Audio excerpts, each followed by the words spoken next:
અમદાવાદમાં આવેલા સુલા સિવિલ હોસ્પિટલમાં વાયરલ ઇન્ફેક્શનના કેસમાં વધારો નોંધાયો છે।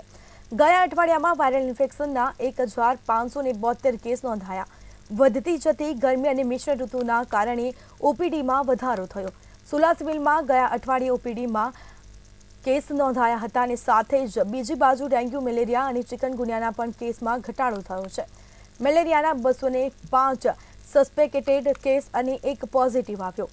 ડેન્ગ્યુના 73 જેવા સસ્પેક્ટેડમાંથી 3 પોઝિટિવ આવ્યા અને ચિકનગુનિયાના હાલ એક પણ દર્દી નોંધાયો નથી।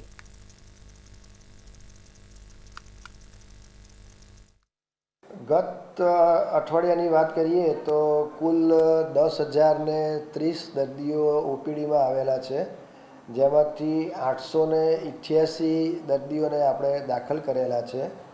ડેન્ગ્યુના ગત વીકની અંદર 3 પોઝિટિવ કેસ આવેલા છે।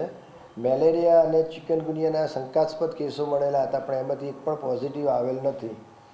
ડાયરિયાના જે કહેવાય એ કુલ 14 કેસ પોઝિટિવ ડાયરિયાના કેસ નોંધાયેલા છે।